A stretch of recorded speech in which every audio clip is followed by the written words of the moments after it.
ఏమన్నామంటే హద్దు మందులు పెట్టుకోండి. ప్రభుత్వ భూమి కదా, రియల్ వ్యాపారం మట్టిని తరలిస్తారు. ఆ గ్లాస్ ఫ్యాక్టరీ మట్టి తారే చూపిస్తాయి. అంటే మీరు హద్దు మందులు పెట్టి ప్రభుత్వం కాపాడుతున్నాం. మీరు ప్రభుత్వం కూడా ఎంత ఉంది. ఇప్పుడు వ్యవసాయ భూములకు సంబంధించి ఇవి ఏంటి మన మరలు కట్టేస్తారు, కుట్టాలకు పెట్టుకుంటాం.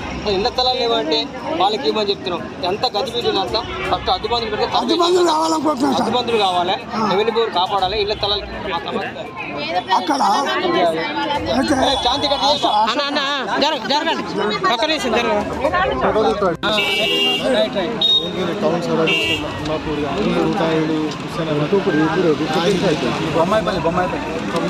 ప్రభుత్వ భూములలో అర్హులైన లబ్ధిదారులకు ఇళ్ల స్థలాలు కలెక్టర్ గారు రాగానే వాళ్ళ దృష్టికి తీసుకుపోతారు.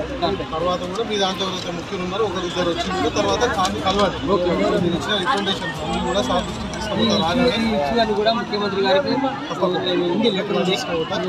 మళ్ళీ ఇంతమంది కాకుండా ఇంతమంది ఇబ్బంది పడాల్సిన అవసరం లేదు. మీ దాంట్లో ముఖ్యులు ఎవరు ఉన్నారో ఒకసారి వచ్చి కలెక్టర్ గారిని పర్సనల్ కలవండి. నేను సామి అలా కాదు, మీరు ద్వారా మాకు సమాచారం అందినా మేము వస్తాం. అలా కాదు, నేను చెప్తాను.